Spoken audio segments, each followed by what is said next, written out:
ओम विष्णु पदाय कृष्ण प्रेष्ठाय भूतले श्रीमते भक्ति वेदांत स्वामिनिति नामिने नमस्ते सारस्वती देवे गौरवाणी प्रचारिणे निर्विशेष शून्यवादी पश्चात्य देश तारणे हरे कृष्णा कृष्णा कृष्णा हरे हरे हरे राम राम राम हरे हरे।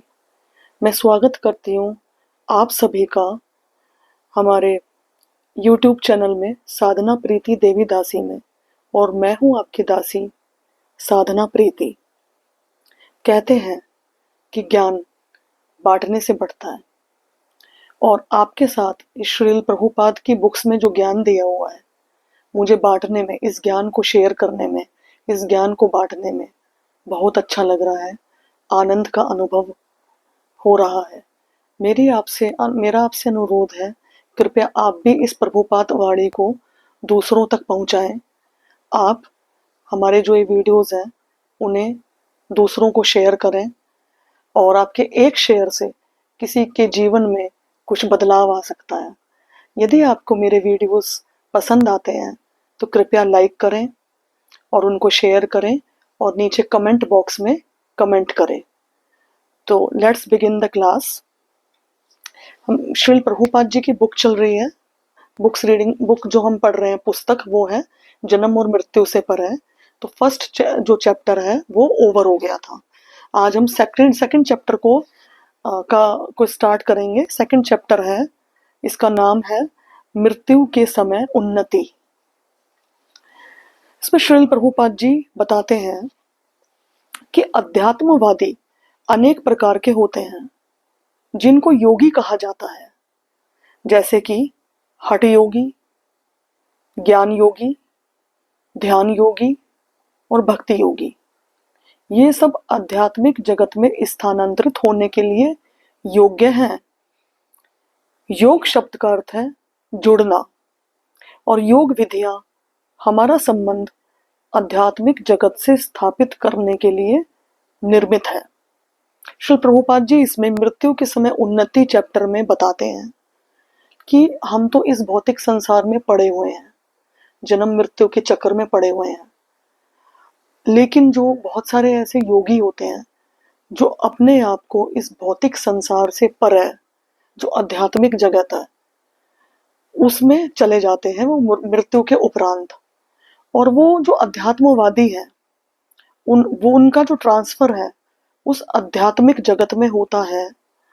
उसके लिए वो अलग अलग प्रकार के योग करते हैं। और जैसे कि बहुत से लोग हठ योग करते हैं। हठ योगी जो होते हैं वो कठिन तपस्या करते हैं, और जो ज्ञान योगी होते हैं वो डिफरेंट स्क्रिप्चर्स का, शास्त्रों का अध्ययन करते हैं। तो इसमें अलग अलग प्रक्रियाएं हैं, अलग अलग तरीके हैं योग के। और जो सभी प्रकार के योगी हैं, चाहे वो हठ योगी हो, चाहे ज्ञान योगी हो, चाहे ध्यान योगी हो, चाहे भक्ति योगी हो, उनका प्रवेश ही आध्यात्मिक जगत में हो पाता है। नॉर्मल के कोई मनुष्य, साधारण मनुष्य इस भौतिक संसार को पार नहीं कर सकता, ऐसा इस चैप्टर में प्रभुपाद जी ने बताया है। अब योग शब्द का अर्थ क्या है? योग शब्द का अर्थ है जोड़ना, और योग विधियां हमारा संबंध आध्यात्मिक जगत से स्थापित करने के लिए निर्मित है। अलग अलग टाइप के योग होते हैं, और बेसिकली योग का अर्थ है आध्यात्मिक जगत से जुड़ना, आध्यात्मिक जगत से संबंध को स्थापित करना। तो अलग अलग योग विधियां हमारा संबंध आध्यात्मिक जगत से स्थापित करती हैं। परंतु अभी हम, जैसा कि पिछले प्रकरण में बताया गया है, मौलिक रूप से हम सब श्री भगवान से जुड़े हुए हैं, परंतु अभी हम भौतिक मलिनता से प्रभावित हो चुके हैं। इसका मीनिंग ये है कि मौलिक रूप से, क्योंकि पिछले चैप्टर में बताया है कि हमारा जो अस्तित्व है, बेसिकली हम ये शरीर नहीं है, हम एक आत्मा है, और आत्मा परमात्मा का अंश होता है, और हमारा भगवान से संबंध है। हमारा जो संबंध वो डायरेक्ट संबंध है भगवान से, लेकिन हम उस भगवान को, उस संबंध को भूल चुके हैं। हम अपने आप को ही भूल चुके हैं। हम ये भूल चुके हैं कि I am an eternal soul. तो हम अपनी ट्रू आइडेंटिटी भूल चुके हैं। हम भगवान को भूल चुके हैं, हम उस संबंध को भूल चुके हैं। तो हम इस संसार में पड़े हुए हैं, जन्म मृत्यु के चक्कर में पड़े हुए हैं, और भौतिक मलिनता से प्रभावित हो चुके हैं। सारे हमारे क्रियाकलाप, सारे हमारे कार्य, हमारा मन, हमारी जो बुद्धि है, वो पूर्ण रूप से शारीरिक सुख सुविधाओं को अर्जित करने में ही लगी हुई है। हमारी इंद्रियां भी, हमारा मन भी, हमारा शरीर भी, हमारे सारे क्रियाकलाप भी सिर्फ और सिर्फ शारीरिक सुख के पीछे जो है हम लोग ललायत रहते हैं। आगे इसमें बताते हैं, प्रक्रिया यह है कि हमें आध्यात्मिक जगत में वापस जाना है और जोड़ने की यही प्रक्रिया योग कहलाती है।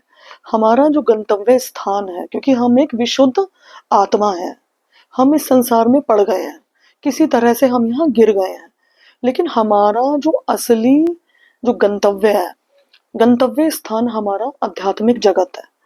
और हम वापस जाने की जो प्रक्रिया है, वहां से जुड़ने की जो प्रक्रिया है, उसको योग कहा जाता है।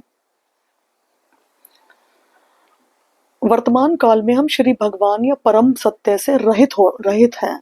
भगवान हमारे जीवन में नहीं है, बाकी सब कुछ है।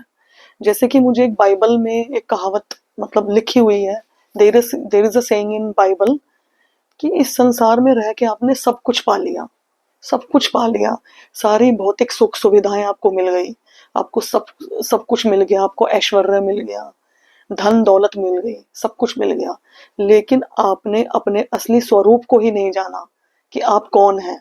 तो इस धन दौलत का और इस भौतिक सुख सुविधाओं का क्या फायदा? ये बात बाइबल में लिखी हुई है। तो बहुत ही विचार करने वाली बात है। इसमें आगे लिखा है, प्रभुपाद जी बताते हैं, परंतु जब हम श्री कृष्ण अर्थात परमेश्वर को अपने जीवन से जोड़ लेते हैं, तब हमारा ये मनुष्य जीवन पूर्ण हो जाता है। तो मनुष्य जीवन की पूर्णता क्या है? जब हम श्री कृष्ण अर्थात परमेश्वर को अपने जीवन से जोड़ लेते हैं, तब हमारा ये मनुष्य जीवन पूर्ण हो जाता है। अन्यथा हमारा जो मनुष्य जीवन है वो अपूर्ण ही रहता है। मनुष्य जीवन आसानी से नहीं मिलता। कहते हैं कि मनुष्य जीवन तब मिलता है जब जीव 84 लाख योनियों में भटकता है, उसके पश्चात एंड में जाके मनुष्य जीवन मिलता है। तो हमको ये मनुष्य जीवन यूं ही बर्बाद नहीं करना चाहिए। हमें अपने मन को, हमें अपने ध्यान को अपनी आत्मा और परमात्मा पे अवश्य लगाना चाहिए। उसे ही योग कहा जाता है। मृत्यु के समय हमें पूर्णता की उस प्रक्रिया को पूरा करना होता है। मनुष्य जीवन की पूर्णता है अपने जीवन में श्री कृष्ण अर्थात परमेश्वर को लाना, उनका ध्यान करना। तो ये मनुष्य जीवन की पूर्णता है। और मृत्यु के समय हमें पूर्णता की उस प्रक्रिया को पूरा करना होता है। इसका मीनिंग ये है कि टाइम आ गया, मृत्यु का समय आ गया। जब मृत्यु का समय आ गया तो व्यक्ति को, मनुष्य को अपना पूरा ध्यान, अपना पूरा मन पूर्णतया परमेश्वर में लगाना होगा। यही जीवन की पूर्णता है। तो ये पूर्णता मृत्यु के टाइम करना होगा, जिससे कि आध्यात्मिक लोगों में, आध्यात्मिक जो जगत है, आध्यात्मिक जो लोक है, उसमें एंट्री हो जाए और परमात्मा या परमेश्वर के प्रेम की प्राप्ति हो जाए। अपने जीवन काल के दौरान हमें पूर्णता की ओर अग्रसर होने की विधि का अभ्यास करना होता है, जिससे कि मृत्यु के समय जब हमें इस भौतिक शरीर को छोड़ना पड़े, तब उस पूर्णता को हम प्राप्त कर सकें। अब जो मनुष्य जीवन की पूर्णता ये है कि हमें अपने जीवन में परमेश्वर को लेके आना है, परमेश्वर का ध्यान करना है, और जब समय आ जाता है, मृत्यु का टाइम आ जाता है, तब हमें अपने मन को, हमें अपने ध्यान को भगवान की तरफ, परमेश्वर पर पूर्णतया केंद्रित करना है। अब उस समय बहुत कष्ट होता है, जीव को मृत्यु के समय बहुत ज्यादा कष्ट होता है। अब उस समय भगवान में ध्यान लगाना संभव नहीं हो पाता। ये जो ध्यान है, भगवान में जो ध्यान है मृत्यु के टाइम, सिर्फ वही इंसान, वही मनुष्य लगा पाता है जिसने इसका अभ्यास किया है। जीवन काल में जब व्यक्ति ने, मनुष्य ने भगवान में परमेश्वर में ध्यान को लगाने का, मन को लगाने का प्रयास किया है, प्रैक्टिस किया है, तो उसको पूर्णता प्राप्त हो जाती है मृत्यु के समय, और ऐसे मनुष्य को आध्यात्मिक लोकों में एंट्री मिल जाती है। कैसे कहते हैं कि practice makes a man perfect. तो अब ये डिपेंड करता है कि आप क्या प्रैक्टिस कर रहे हैं, आप क्या अभ्यास कर रहे हैं।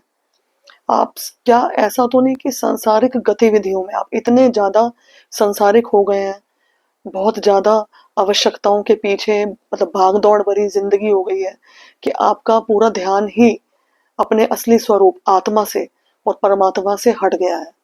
तो ये गौर करने वाली बात है, और हमें अभ्यास करना चाहिए अपने जीते जी कि हम अपना ध्यान परमात्मा में, परमेश्वर में केंद्रित करें। हमारे हृदय में जो विराजमान है भगवान परमेश्वर परमात्मा रूप में, जो आ, हमारा ध्यान रखते हैं, उनका हम ध्यान करें।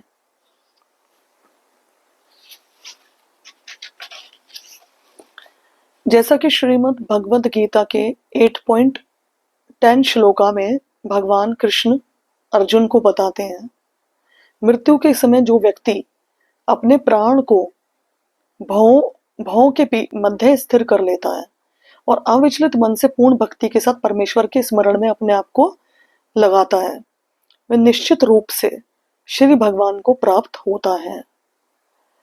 भगवान बताते हैं कि जो योगी जन, जब समय आता है, मृत्यु आती है, उस समय अपने प्राण को भवों के मध्य में केंद्रित कर लेते हैं और अविचलित मन से, मन तो बड़ा विचलित करने वाला है, लेकिन वो पूरे जीवन काल में उनका अभ्यास इतना स्ट्रांग हो जाता है कि वो अपने मन को कंट्रोल कर लेते हैं, अपनी इंद्रियों को संयमित कर लेते हैं। तो वो अविचलित मन से पूर्ण भक्ति के साथ परमेश्वर के स्मरण में अपने आप को लगाते हैं और वह निश्चित रूप से श्री भगवान को प्राप्त होता है। जो ऐसा मनुष्य है जो अपने प्राणों को भवों के मध्य स्थिर कर लेता है, अविचलित मन से पूर्ण भक्ति के साथ परमेश्वर के स्मरण में अपने आप को लगाता है, मृत्यु के समय निश्चित रूप से उसका जो प्रवेश है वो आध्यात्मिक जगत में हो जाता है और वो श्री भगवान को प्राप्त कर लेता है। ऐसा श्रीमद् भगवद गीता के चैप्टर 8 के 10 श्लोका में बताया गया है। आगे इसमें श्रील प्रभुपाद जी ने बताया है पेज नंबर 14 में ही, जिस प्रकार विद्यार्थी किसी विषय को 4 या 5 साल तक पढ़ता है और फिर परीक्षा में बैठता है और अंत में उपाधि प्राप्त करता है, उसी प्रकार जीवन के विषय में यदि हम मृत्यु काल की परीक्षा के लिए अपने जीवन काल में ही अभ्यास करें और हम परीक्षा में सफल हो जाएं, तो हमें आध्यात्मिक जगत में भेज दिया जाता है। हमारे संपूर्ण जीवन की परीक्षा मृत्यु के समय होती है। अब इसमें एग्जाम्पल दिया हुआ है, एक्चुअली श्री प्रभुपाद जी बड़े सुंदर सुंदर एग्जाम्पल्स देते हैं अपनी बुक्स में, तो इसमें भी एग्जाम्पल दे के बताया है। जैसे कि कोई विद्यार्थी है, वो MBBS कर रहा है या LLB कर रहा है या बीटेक कर रहा है, तो उसने 4-5 साल तक पढ़ाई करी और फिर उसके बाद वो परीक्षा में बैठता है, और जब वो परीक्षा में बैठता है तो उसको उसकी डिग्री प्राप्त हो जाती है फाइनली। तो इसी प्रकार से जीवन में यदि हम, जो मृत्यु होती है वो असली परीक्षा होती है, वही असली एग्जामिनेशन है। और वो एग्जामिनेशन क्या है कि मृत्यु के समय परमेश्वर का स्मरण हो पाया या नहीं हो पाया, यही परीक्षा है। और मृत्यु किसी भी समय, किसी भी काल में आ सकती है। वो एक सडन, मतलब एक होता है ना, सरप्राइज टेस्ट की तरह होता है। तो उस समय वही मनुष्य भगवान का स्मरण कर पाता है जिसने अपने जीवन काल में भगवान का स्मरण करने का प्रयास किया है, जिसने अपने जीवन काल में भगवान का स्मरण करने का अभ्यास किया है। वही व्यक्ति मृत्यु के समय भगवान का स्मरण कर सकता है। जिस प्रकार से एक विद्यार्थी अपना पढ़ाई करता है, 4-5 साल का कोर्स करता है, फिर परीक्षा में बैठता है और उसके बाद उसको उसकी डिग्री दे दी जाती है। अब अगर मृत्यु के टाइम स्मरण हो गया भगवान का, तो उसको भगवान की प्राप्ति हो जाती है। ऐसे मनुष्य की जो एंट्री है, ऐसे मनुष्य का जो प्रवेश है, वो आध्यात्मिक जगत में हो जाता है, जैसे कि वैकुंठ लोक में चला जाता है या फिर गोलोक वृंदावन में चला जाता है। ऐसा मनुष्य, हमारे संपूर्ण जीवन की परीक्षा मृत्यु के समय होती है। अब भगवान ने एक श्लोका दिया है, चैप्टर 8 में 6 श्लोका है, 8.6 श्लोका। यम यम वापि स्मरण भावम त्यजत यन्ते कलेवरम तम तमे वैति कौन्तेय सदा तद भाव भाविता। हे कुंती पुत्र, शरीर त्यागते समय मनुष्य जिस भाव का स्मरण करता है निश्चित रूप से वह उसी भाव को प्राप्त करता है। भगवान बताते हैं इस चैप्टर 8 में श्लोका नंबर 6 में कि जब समय आता है और मृत्यु आती है, व्यक्ति जिस जिस चीज का स्मरण करता है, जिस भाव का स्मरण करता है, उसी उसी प्रकार का शरीर उसे अगले जीवन में मिलता है। अब इसमें मुझे एक मतलब छोटी सी स्टोरी मतलब ध्यान आ रही है, जड़ भरत की। उसमें श्रीमद् भागवतम में भी आती है कि जो राजा भरत थे वो भगवान के भक्त थे। जंगल में वो तपस्या करने गए। अब जंगल में तपस्या करने के लिए गए तो उनको एक हिरण का बच्चा मिला, और हिरण का बच्चा जो है बीमार अवस्था में था, तो उसे वो अपने पास ले आए थे और उसकी वो टेक केयर करने लगे, उसका ध्यान रखने लगे। और जो भरत महाराज थे वो बहुत ही उच्च कोटि के भक्त थे, तपस्वी थे, और वो उसका ध्यान रखने लगे तो उनको उससे, हिरण से प्रेम हो गया और वो उससे प्रेम मानने लगे। फिर समय आ गया, टाइम आ गया, फिर जब मृत्यु का समय आया तो उन भरत महाराज को अपने उस हिरण का ही स्मरण हो आया। फिर वो अगले जीवन में हिरण बन गए थे। ऐसा था। अब हिरण तो वो बन गए, लेकिन उनको अपना पुराना जीवन याद था। उनको याद था कि वो पूर्व जन्म में महाराजा भरत थे और क्या नाम है, वो तपस्वी थे, तपस्या कर रहे थे जंगल में, उनको सब कुछ याद था। और बस उनसे गलती ये हुई कि मृत्यु के टाइम उनको हिरण का स्मरण हो आया, तो वो अगले जीवन में हिरण बन गए थे। फिर हिरण बनने के बाद उनको एक जन्म और लेना पड़ा। तीसरा जन्म उनको जब लेना पड़ा तो उनको फिर उसके बाद उन्होंने अपना भक्ति करी भगवान की। उसके बाद उनको भगवान के प्रेम की प्राप्ति हो गई थी तीसरे जन्म में। तो ऐसा होता है। तो इसमें मतलब इससे हमें शिक्षा मिलती है और ये बताते हैं, इसमें भगवान स्वयं गीता में बता रहे हैं कि हम जिस जिस भाव का स्मरण उस अंत काल में करते हैं उसका प्रभाव हमारे आगे के जीवन पे पड़ता है। तो हमें प्रयास करना चाहिए कि हम अपने असली स्वरूप को पहचानें कि हम एक एटर्नल सोल हैं और हम भगवान का ध्यान करें, परमेश्वर का ध्यान करें, उनके पवित्र नामों का कीर्तन करें। जैसे कि मैंने प्रीवियस चैप्टर में बताया था कि चैतन्य महाप्रभु आए थे 540 साल पहले। वो स्वयं भगवान है, राधा कृष्ण जी का युगल रूप है, और उन्होंने हमें हरे कृष्ण महामंत्र दिया है, हरे कृष्णा कृष्णा कृष्णा हरे हरे, हरे राम राम राम हरे हरे। तो हमें इसका महामंत्र का, ये मंत्र नहीं है, ये महामंत्र है, हमें इसका जप करना चाहिए, हमें इसका कीर्तन करना चाहिए। बड़ी ही सरल विधि है, क्योंकि भगवान ने अपनी पूरी शक्ति इस कलयुग में अपने नाम में दी है। तो हमें भगवान के नाम का उच्चारण करना चाहिए। डेली बेसिस पे हमें भगवान के नाम का उच्चारण करना चाहिए, जप करना चाहिए। आगे इसमें श्रील प्रभुपाद जी बताते हैं, बंगाली में एक कहावत है कि पूर्णता के लिए मनुष्य जो कुछ करता है उसकी परीक्षा मृत्यु के समय होती है। श्रीमद् भगवत गीता में भगवान श्री कृष्ण बतलाते हैं कि शरीर छोड़ते समय हमको क्या करना चाहिए। ध्यान योगी के लिए भगवान श्री कृष्ण निम्नलिखित श्लोक बताते हैं। जैसा कि मैंने चैप्टर के स्टार्टिंग में ही बताया है कि अलग अलग टाइप के योगी होते हैं। कुछ हठ योगी होते हैं जो कठिन तपस्या करते हैं, कुछ ज्ञान योगी होते हैं जो कि वेदों का अध्ययन करते हैं, कुछ लोग ध्यान योगी होते हैं, और कुछ लोग भक्ति योगी होते हैं। जैसे कि मैंने आपको बताया कि भक्ति योगी वो होते हैं जो कि भगवान की भक्ति करते हैं और हरि नाम का जप करते हैं, भगवान की सेवा करते हैं, कीर्तन करते हैं, हरि नाम संकीर्तन करते हैं, वो भक्ति योगी होते हैं। अच्छा, ध्यान योगी के लिए भगवान श्री कृष्ण ने भगवत गीता में जो ज्ञान दिया है वो ये है कि वेदों के जो ज्ञाता है, जो पुरुष ओमकार का उच्चारण करते हैं, और जो सन्यास आश्रम के बड़े बड़े मुनि हैं, वे ब्रह्म में प्रवेश करते हैं। वो होती है ना ब्रह्म ज्योति, भगवान से निकलने वाला तेज, उसमें प्रवेश कर जाते हैं, ब्रह्म में। और वो वेदों के बड़े बड़े ज्ञाता होते हैं और ओम का उच्चारण करते हैं, ओमकार का उच्चारण करते हैं। और सन्यास आश्रम के बड़े बड़े मुनि हैं, तो उनका प्रवेश कहाँ पर होता है? ब्रह्म में होता है। ब्रह्म से मतलब निकलने वाला तेज या फिर ब्रह्म ज्योति, जो कि आध्यात्मिक जगत में है, जो कि इस भौतिक जगत से, भौतिक ब्रह्मांड से परे है।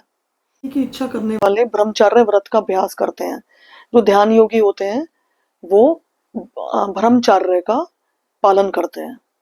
अब मैं तुम्हें ये विधि बताऊंगा जिससे व्यक्ति मुक्ति लाभ कर सकता है, यानी मुक्ति को प्राप्त कर सकता है। भगवान कृष्ण कह रहे हैं कि मैं तुम्हें बताऊंगा ऐसी विधि जिससे व्यक्ति मुक्ति को प्राप्त कर सकता है। समस्त इंद्रिय क्रियाओं से विरक्ति की स्थिति को योग कहा जाता है। इंद्रियों के समस्त द्वारों को बंद करके तथा मन को हृदय में और प्राण को सिर के ऊपर केंद्रित करके मनुष्य अपने को योग में स्थापित करता है। योग विधि में इस अभ्यास को प्रत्याहार कहते हैं, जिसका अर्थ है पूर्णतया विपरीत। मतलब कि इसमें ये जो विधि है ना, ध्यान योगी, ये अपना जो जो प्राण है, प्राण वायु है, उसको अपने सिर में केंद्रित कर देते हैं और अपने हृदय, मतलब अपना जो हृदय में परमात्मा है, उसमें अपना ध्यान को, अपने मन को लगाते हैं। योग विधि में इस अभ्यास को प्रत्याहार कहते हैं, जिसका अर्थ है पूर्णतया विपरीत। अब इसमें इस योगाभ्यास में स्थित होकर ओमकार का उच्चारण करते हुए यदि कोई पूर्ण पुरुषोत्तम भगवान का चिंतन करता है और अपने शरीर का त्याग करता है, तो वह निश्चित रूप से आध्यात्मिक लोकों को जाता है। भगवान इसमें बताते हैं कि इस तरीके से जो योगाभ्यास करता है, ओम का उच्चारण करता है और कोई पूर्ण पुरुषोत्तम भगवान का चिंतन करता है और अब इस प्रकार से अपने शरीर का त्याग करता है, तो वह निश्चित रूप से आध्यात्मिक जगत में जाता है। तो आज के लिए मैं अपने टॉपिक को यहीं पर विराम देती हूँ। आगे का जो टॉपिक है वो नेक्स्ट क्लासेस में मैं कवर अप करवाऊंगी। यदि आपको मेरा जो वीडियो है ये पसंद आया तो आप नीचे कमेंट बॉक्स में कमेंट करें और इस वीडियो को लाइक करें, चैनल को सब्सक्राइब करें और साथ ही साथ वीडियो को शेयर भी करें आप। और मैं एक बात और इसमें कहना चाहती हूँ कि जो भी मेरे वीडियोस हैं ये मैं डेडिकेट करती हूँ अपने गुरु महाराज जी को, और जो मेरे परम गुरुदेव हैं श्रील प्रभुपाद जी को, और आप सभी को। ये सारे वीडियोस आप सभी को डेडिकेटेड है और गुरु महाराज जी और श्रील प्रभुपाद जी को डेडिकेटेड है। ओके, हरे कृष्णा।